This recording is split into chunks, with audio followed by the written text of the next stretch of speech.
Quand j'entends parler du concept leadership, il y a deux mots qui me viennent à l'esprit. Le premier, c'est influence. Le deuxième, c'est affluence. L'influence, c'est ce que vous donnez. L'affluence, c'est ce que vous recevez. Mais n'oubliez pas que cette influence doit être positive. Mais pour accomplir cette influence, vous avez besoin de certains pouvoirs. Je suis Shekina Massoudi, le coach. Je vous parle aujourd'hui des 5 pouvoirs du leadership. Le premier pouvoir qu'un leader doit chercher à développer, je parle du pouvoir personnel. C'est le pouvoir spirituel.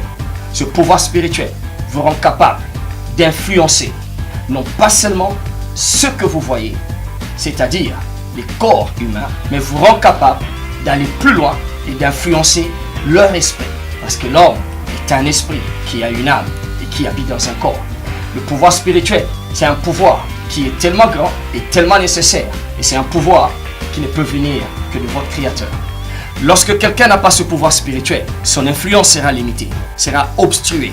Oh, il pourrait réussir jusqu'à un certain point, mais arriver à certaines circonstances, car il y a des paramètres qui sont au-delà de ce que le corps humain peut appréhender. Et lorsqu'il sera confronté à ces réalités, il ne pourra pas aller plus loin. Le pouvoir spirituel, c'est le pouvoir numéro 1 qu'un leader devrait développer. Le deuxième pouvoir, c'est le pouvoir mental. Un leader qui a un pouvoir mental, je parle du pouvoir cognitif. Il doit être capable de connaître certaines choses mentalement. Et d'ailleurs, il doit connaître mieux que ceux qu'il conduit. C'est ainsi que l'influence est encore plus effective.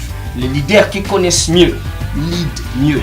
Ou alors, les leaders qui connaissent mieux conduisent mieux. Le pouvoir mental vous rend capable de savoir comment vous connecter aux gens, comment parler aux gens, comment communiquer aux gens et comment les conduire. C'est le deuxième pouvoir. Le troisième pouvoir, c'est le pouvoir physique. Ici, je parle de la présence visible. Je parle de votre apparence. Lorsque vous êtes debout, vous devez inspirer confiance. Rien qu'en vous regardant, les gens doivent savoir qu'ils se tiennent devant une influence qui est capable de les amener là où ils veulent aller. Le pouvoir physique parle de votre corps, ça parle de votre santé, ça parle de votre apparence. Si vous apparaissez maladif, vous n'allez pas inspirer confiance. D'ailleurs, ils auront peur de vous suivre parce qu'ils auront peur de vous perdre le lendemain. Et le quatrième pouvoir, c'est le pouvoir financier. Le pouvoir financier, en fait, c'est un pouvoir qui rend tous ces autres pouvoirs plus effectifs et capables d'opérer à une échelle plus élargie. Vous pouvez opérer à chaque instant, à n'importe quelle circonstance, devant n'importe quelle audience, parce que vous avez un pouvoir financier. Le pouvoir financier a été souvent négligé, mais je vous assure, vaut mieux un leader qui a un pouvoir financier qu'un leader qui a simplement un pouvoir mental. Pourquoi? Parce que si vous n'avez pas un pouvoir financier, votre influence sera obstruée, sera contredite et puis après sera oubliée. Mais lorsque vous avez le pouvoir financier, vous pouvez parler parce que vous avez des preuves. Je te montrerai dans les prochaines vidéos les sphères dans lesquelles ce pouvoir se manifeste. Et bien sûr, je vais te faire voir comment est-ce que tu peux développer ce pouvoir personnel. C'est Shekina Massoudi, le coach, déjà pour ce message.